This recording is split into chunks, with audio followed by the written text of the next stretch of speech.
Again, my name is Gabe Zollner. You know what's interesting? I've been trying to do a couple of Google searches, and what I wanted to try to find out is how many congressmen and senators lost sons in Vietnam. Couldn't find anything on that. Then I asked about Iraq. Wasn't much there either. Out of the 535 senators and congressmen, what they did say on one of the Google sites was that there was 9 members serving. So that's interesting. 9 out of 535. And again, in Vietnam, I really couldn't find any. Not to say that there weren't any, but in all probability there weren't a whole lot. You know, it's like, you know, President Bush was trained to be an aviator, like his father. But he sort of got out of that, you know. And depending on where you look and what you see, they say he got out for different reasons. What ended up happening, from what I could determine, was that the Air Force started mandating having physicals done not by your family doctor, but by an Air Force doctor. And back then, you know, Bush was doing booze, and I think he was doing a little bit of drugs or whatever he was doing. So he wouldn't have been able to have passed his flight physical. So what he did was he took off, you know.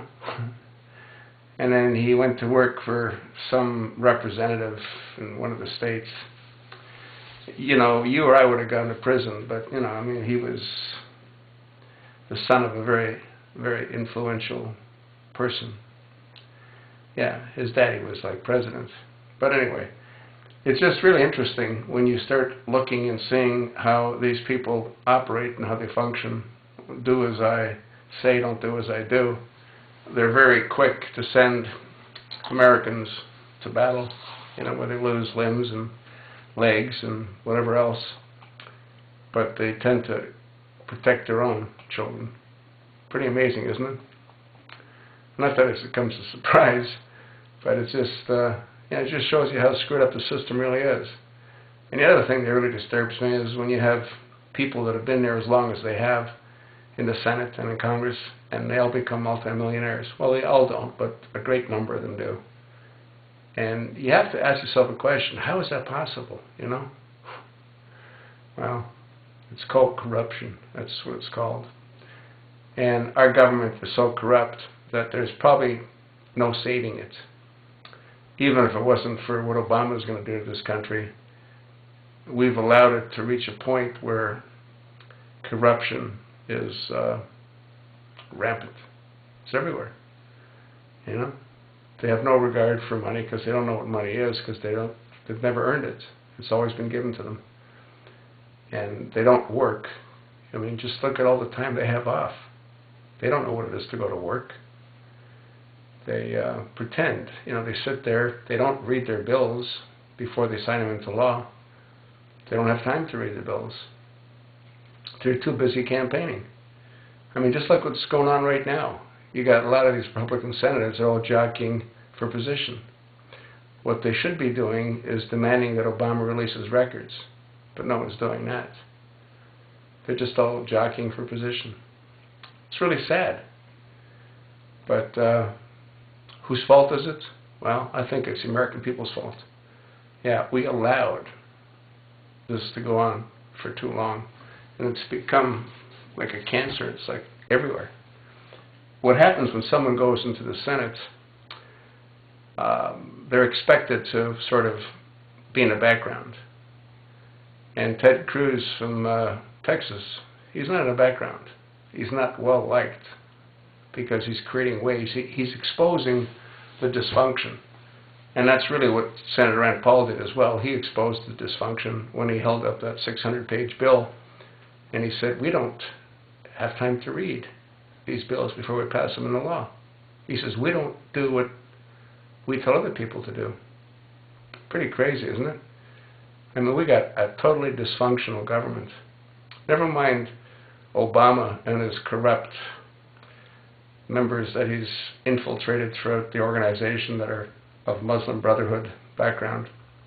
Even before that, they're self-serving, they're self-centered, and they only have interest for themselves. They don't care about the American people. If they would care about the American people, they would have stopped Obama a long time ago. If Justice Roberts cared about the American people, he never would have put that crappy Obamacare nobody can afford, the Affordable Care Act. What kind of stupid name is that? It's going to add $6.2 trillion to our debt. The Affordable Care Act. That thing's designed to destroy this country. That's what it's designed to do, and that's what Obama's doing. You know, he says he cares about children, but he's okay for late-term abortions. He's got the Sandy Hook, you know, he keeps throwing Sandy Hook up at everybody to get rid of our guns. But again, if he cared about children, would he destroy their futures for the next 5, 6, 7, 10 generations? I don't think so. But what do you think? And if you think what I think, why don't you start doing something about it instead of sitting back and doing nothing? I don't make these videos because I have nothing else to do with my life.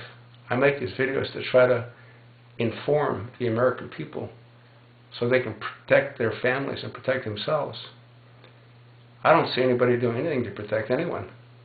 You just go on with your lives like everything's okay. It is not okay. Big Sis has all that ammo for a reason. Big Sis has those tanks for a reason. Obama has those drones flying overhead for a reason. And none of the reason's good. Yeah. It doesn't take a genius to understand that Obama is a radical, extremist Sunni Muslim. That's what he is. And Gaddafi was a Shiite. And so is al-Assad, a Shiite. And you know who else is a Sunni? Mohammed Morsi. Yeah, he's a Sunni. Sunnis usually stick together. But sometimes they don't. Al-Qaeda are Sunni.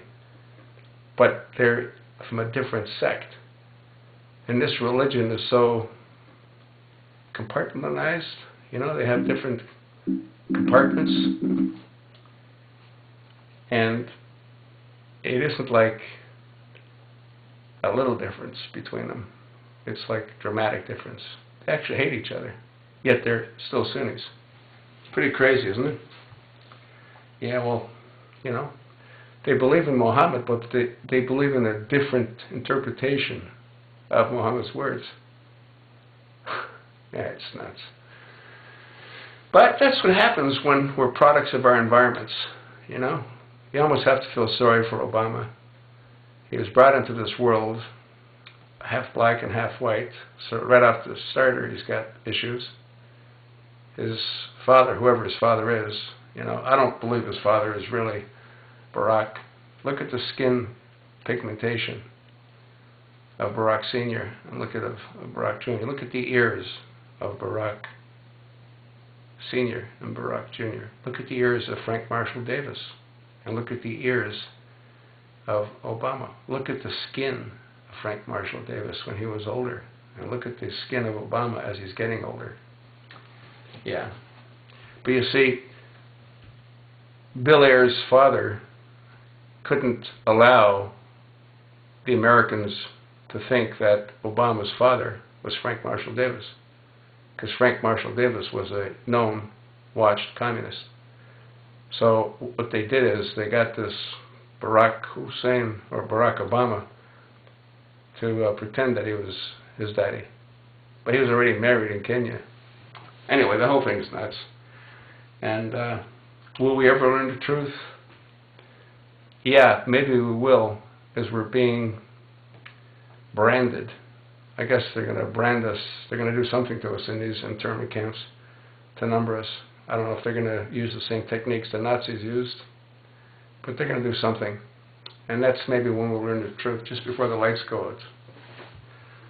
You know, people might think that I'm sort of off the beam, and that's okay. They're entitled to think whatever they like. But when you sit back and look at the pieces of the puzzle, guess what? They all fit. And they paint a real scary picture. That's what I think. What do you think?